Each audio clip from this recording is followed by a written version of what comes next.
Welcome to FoxNews.com live streaming from the Republican National Convention here in Cleveland, Ohio. Welcome. We're taking you behind the scenes. Right now we're going to talk with Dane Waters, who's the co-founder of Delegates Unbound. Delegates Unbound takes on a special meaning at this convention because yesterday we saw the delegates, Dane, try to create a coup against the man that we right now have just seen nominated as the Republican to run for president in 2016, Donald Trump. But yesterday on the floor, there was an effort by a group of renegade delegates to say, hey, we want a vote. We don't want to be bound on the first ballot. Were you involved? Oh, we were involved. I mean, we helped basically make that happen along with a couple of other stakeholders. But we felt very strongly that the delegates should have the opportunity to vote their conscience. And this is all about, for Donald Trump and the Republican Party to say they want unity, what better way to unify the party than to allow the delegates to freely choose Donald Trump? But, on the other hand, Reince Priebus, the chairman of the Republican National Committee, wants an orderly convention. And his argument is the delegates were promised their voters that they would vote for whoever the voters selected on the first ballot. What's your argument with that? Well, the only time delegates have ever been bound to vote a specific way was in 1976 in the Ford-Reagan convention. Up until the Rules Committee voted on Thursday night to bind the delegates had the right to vote their conscience. And the delegates are the true authority of the Republican Party. The Republican Party is a private association. The citizens, what the delegates should do is take into consideration these preference primaries, but they also should figure out if the nominee represents the values of the party or is electable in November. That is the responsibility of the delegates. And Reince Priebus, to me, he's the head of the Republican Party, and he should welcome the delegates freely choosing and unifying the party.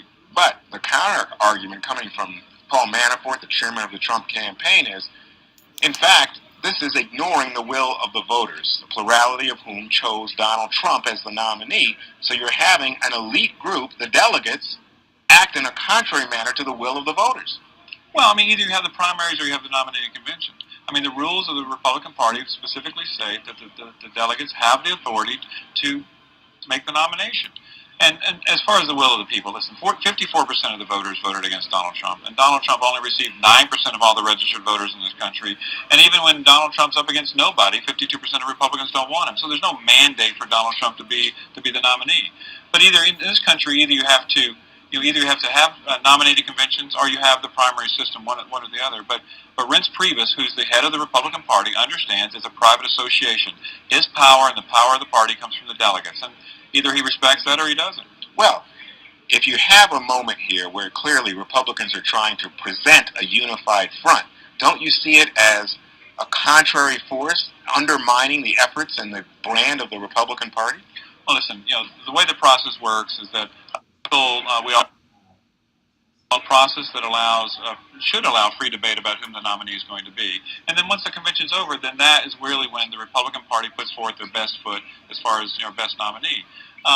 But once again, if the Republican Party and Donald Trump really believe they have the support that they claim, then let the delegates freely choose that individual. He's the only horse in the race, so I don't know who are they going to vote for. So, to unify the party, they should allow the delegates to vote their conscience. They leave here in Cleveland and say, listen, all the delegates, and then i.e. all the will of the people, voted for me, and let's move forward to November. What's curious to me is the way you present it is the delegates are the voice of the people. The way the Trump folks present it is they're elites. They're an elite selected by the party. And in fact, their argument is that process could easily be rigged, distorted, in smoke-filled rooms versus people who go to the polls and vote. And the Donald Trump, as you point out, won the plurality of that vote over 16 other candidates.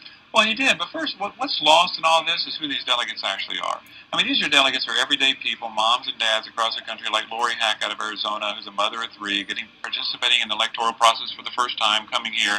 So these delegates are not Washington insiders. And these delegates, as I said, their responsibility, because it is a private association. I, as a taxpayer, first of all, can't understand why I'm paying for a primary system for the Democrats as well, but I am. But the Republican Party, the history of the Republican Party has always been that they have the right to choose their nominee. It's a private association. the citizens of this country have a constitutional right to choose the President of the United States. They do not have the constitutional right to choose the head of a private association.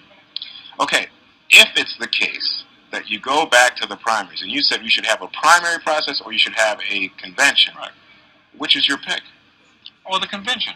I mean, listen, the primary system came about because of the smoke-filled rooms deals. I mean, the reality is we live in a social media world, so that'd be kind of difficult to do these days of like the late 1800s, early 1900s. But on top of that, there are other political parties in this country, whether they're mainstream or not. I mean, my opinion is that every political party should put forth their nominee and let them fight it out to the convention. But what you're seeing is in these primaries, I mean, they're inflating, like Donald Trump and on the other side Hillary Clinton, millions upon millions of dollars is spent building their name ID. To what end? I mean, a party has to have boundaries. You can't have a party without boundaries. And as of now, if you allow any individual to come in and run on behalf of either a Democrat or the Republican Party, there are no boundaries. This was such a contentious year in terms of having 17 people running for the Republican nomination. But when the money was spent, especially for Jeb Bush, the former governor of Florida, it did not have that consequence thing. It did not propel him to victory. People still voted for Donald Trump. Now, you said this is a media-driven environment, and Trump obviously dominated. Yeah. Does that equal the money in smoke-filled rooms?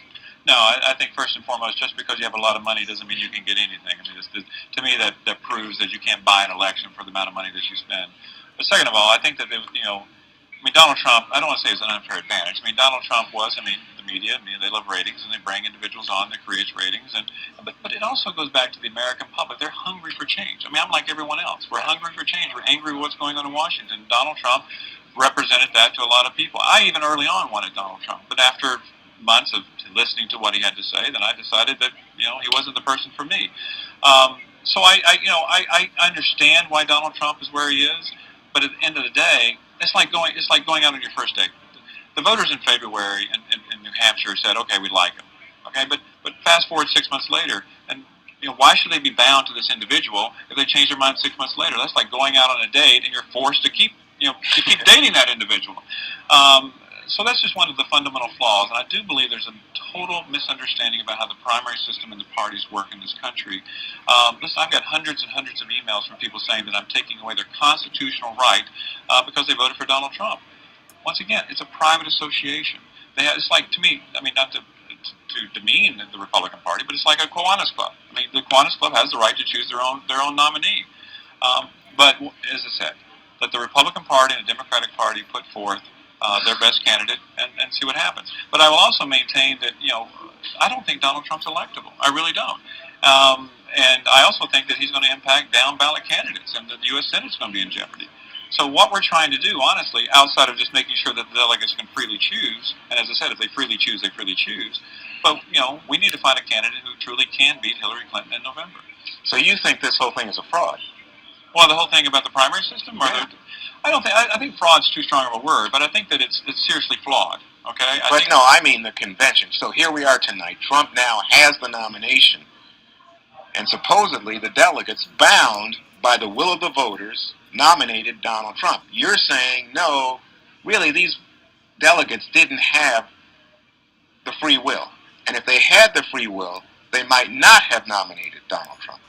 Well, that's exactly right. And in addition to that, what you saw yesterday was a showdown about the rules. The fact that the Republican Party basically said, you delegates, there are 112 people on the Rules Committee. Okay, 112 people decided, to recommend what the rules were. But what they did, they actually shut down the delegates from having the opportunity to even vote on those rules. And so that just shows the lengths that the Republican Party is willing to go to ensure that Donald Trump is the nominee. And I just can't understand that if they want to have unity, why are they shutting down even a vote on the rules? Working together with a lot of other stakeholders. There was a process in which you collect the majority of signatures in 7 states. It requires a roll call vote.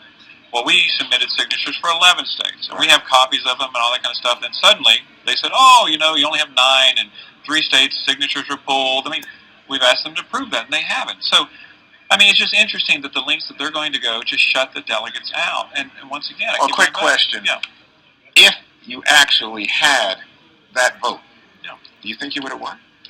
I think we could have, but at the end of the day, the vote would have just said, would have sent it back to the Rules Committee for the opportunity to, the delegates would have said, we don't like these rules, go back and try again. That's all it would have done. It wouldn't have changed, it would have changed the binding aspect, hopefully, because, as I said, it was the first time. But would it have taken the nomination away from Donald Trump? I think it could have, because in those rules, they actually voted for the first time since 1976 to bind the delegates. And if they had taken that provision out, then I really feel pretty confident that the delegates would vote for somebody other than Donald Trump. But as I said, that's our goal at Delegates Unbound, is just to ensure that the delegates can freely vote, and that completely has been taken away from them.